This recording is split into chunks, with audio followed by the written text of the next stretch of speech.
After 6 years, 2b2t has officially been updated from Minecraft version 1.12 to 1.19. With it, many new changes have been made to the server, which has caused a massive outrage in the community. It got so bad that the owner of 2b2t had to eliminate these changes. Today in this video, we'll dive into how this happened, what has changed, and the possible outcomes for the future. For the past year, the owner of 2b2t, Hausemaster, has been testing 1.19 with overwhelming success using Folia. This multi-threading program groups nearby loaded chunks to form an independent region, allowing one of 2b2t's tests to 1.19 to have over 600 players with good server TPS. It wasn't until the beginning of August 2023 when Hausemaster announced that the server would update very soon. By August 12th, it was announced that the server would be updated on August 14th.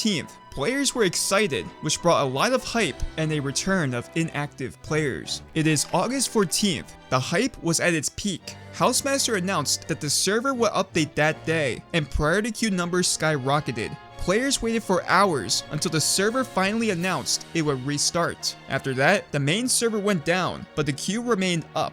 Slowly, the priority queue went to a wait of over 300. Everything seemed to be going well, but after 2 hours, a post was made by Hausemaster on the 2b2t subreddit, which caused a major uproar throughout the whole community. The post linked to a new 2b2t website with a homepage, modifications, rules, and issues. Before discussing the outrage, we should go over what exactly was added. We'll start with the less major changes. All items with illegitimate values for durability, enchants, or stack sizes have been removed. However, this addition was not fully implemented, as many players still have these items. Maps will now generate with a random and hidden ID. The render distance for each player has been greatly increased. Green text was removed from chat, a staple on the server for over a decade. Animals haven't spawned correctly for over a decade, as this was caused by the multiple biome changes throughout the game, resulting in players traveling far from spawn.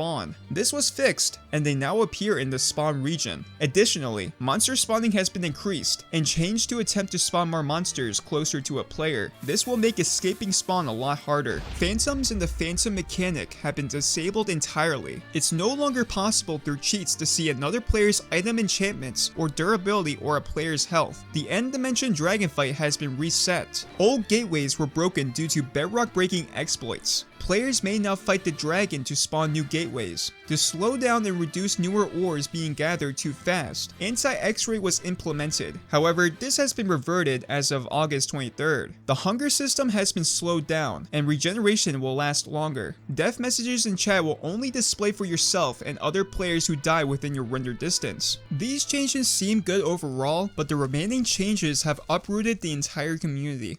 Firstly, a soft item economy reset. Certain items have been removed or had their stack size changed to 1, with the intent of players working to attain these again. This was added because over the server's decade, various duplication exploits have caused damage to the server. These duped items were responsible for most of the server's past problems, and to soften their future impact upon 1.19 and later, they have been reduced or removed. Hausemaster only revealed 4 things, but the full list includes over 30 blocks and items. You can probably see why people were angry. The anti-cheat has been updated, and it's planned to keep the anti-cheat more strict and updated more frequently, particularly for preventing movement cheats. The server now has a modified vanilla terrain generator to hide the seed and prevent players from generating their own copy of the world. This means players can now show terrain without fear of someone tracking them down over a patch of grass or bedrock. Lastly, old chunks were trimmed.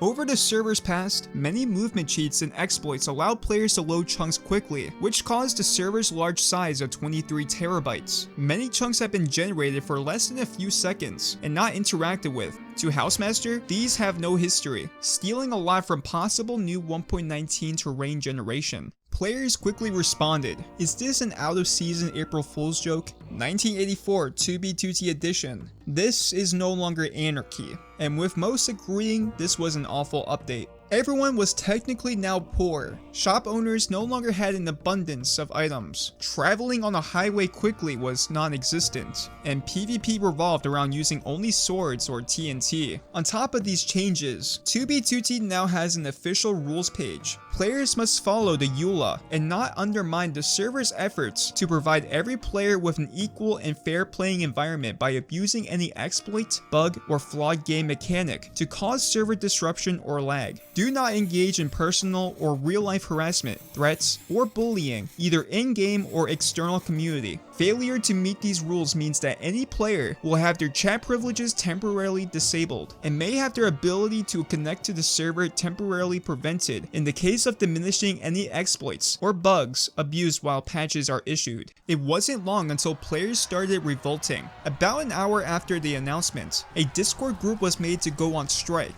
2b2t Union. This group's goal was not to give 2b2t money, try to refund their priority queue, and not renew it until their demands were met, which was a complete item restoration and revert major changes to the server. As the Discord grew, players started refunding their priority queue. The 300 priority queue wait shortly went back to an instant join on the same day. For the next few days, priority queue numbers and the average amount of 2b2t players went back to how it was before the update. The 2b2t Union kept growing, and there was no sign of Hausemaster caring about the community's opinions, with only creating a clarification update on the 2b2t website. But with all the hate towards the update, a majority of players also enjoyed the changes, and even Jack the Ripper, who had his base deleted by Hausemaster a decade ago, returned. He reasoned that it's the cycle of 2b2t. His base and the entirety of the end dimension were deleted with no warning, and whatever progress was made was gone. In his view, anarchy means anyone could be the bad guy, even the guy in charge. The server always had times of no Hausemaster interference, and then, one day, new changes came instantly. Post 2016, players got used to how easy the server had become, and the harsher 2b2t era in the early days of the server brought out the man in players who escaped spawn and kept playing. The community remained split between the changes, but on August 17th, another 2b2t YouTuber, SalC1, uploaded a video criticizing the update. He shared his thoughts by saying it was the biggest letdown ever. He decided only to upload 2b2t content if the server reverted its changes, emailed Hausemaster for a refund, and suggested players do the same. This caused the 2b2t Union to grow even more quickly, as did refunds.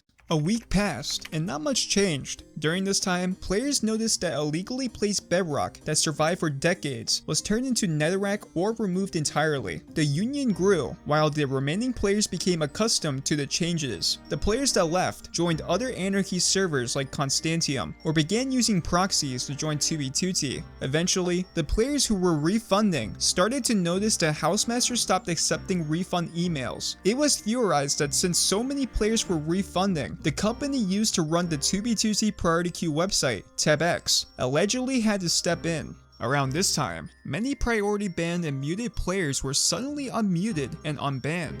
It wasn't until August 23rd, when SalC1 made a follow-up post to his video, that Hausemaster responded to his email, resulting in one of the worst responses for a Minecraft server. Instead of responding neutrally, it was very passive-aggressive. If you want the full details, I'll leave a link to Sal's video in the description. Hausemaster explains that he thinks the changes would improve the server's health. To him, it was misleading for Sal to say that a massive portion of the player base believed the changes were unreasonable and were only a vocal minority. It was very childish to direct his viewers and community to commit forced chargebacks. It's more than reasonable to quit with a loud opinion, but throwing a tantrum and telling your players to attempt to charge back for your cause is not. This just added more fuel to the fire. A day later, Hausemaster officially made an apology on the 2b2t website. He goes on to explain the decisions. The decisions were his alone. Instead of seeing it as a vocal minority, he now realized this update was disliked and disagreed with by a large part of the community. For the soft item economy reset, his thought was to slow down the initial rush of player progression into 1.19, to allow for a different meta, and to make items somewhat valuable again, even if for a short period. He intended for players to get their items back through inevitable dupes within a month or two. He understands it upset many players and will never perform such a global item reset again. For rules in anarchy, the truth was that the server always had a few rules, and it was necessary to enforce certain in-game restrictions for the server to operate properly in conditions most players would enjoy, like not attempting to lag the server. The other rule is that you are not to be involved in egregious harassment, bullying, or threats in in-game or outside of it, towards any player. Hausemaster still considers the server as anarchy, but there are limits. Chunk calling was a difficult decision. For years, players used electrified trails to find bases, but Hausemaster believes the positives outweigh the negatives. The reason is that there is simply such an extreme amount of these unmodified chunks generated with cheats or exploits, and the world size has more than tripled because of this, and it was becoming a challenge to maintain. In his opinion, if these chunks were generated as new, more interesting terrain within this massive world size, it would be more fun and exciting instead of adding to its size. For the world hidden seed and custom vanilla generator, it will be more fun for players to find terrain unexpectedly, and sharing screenshots and videos of bases will be possible. In the end, Hausemaster says he is truly sorry for the players who feel betrayed or disappointed, and for those who have lost a certain trust they had established. He apologizes and asks for forgiveness going forward. On the same day, Hausemaster makes a Reddit poll for a potential rollback for the 1.19 update. If an overwhelming majority of the community believed the server should perform this rollback, he would highly consider doing so.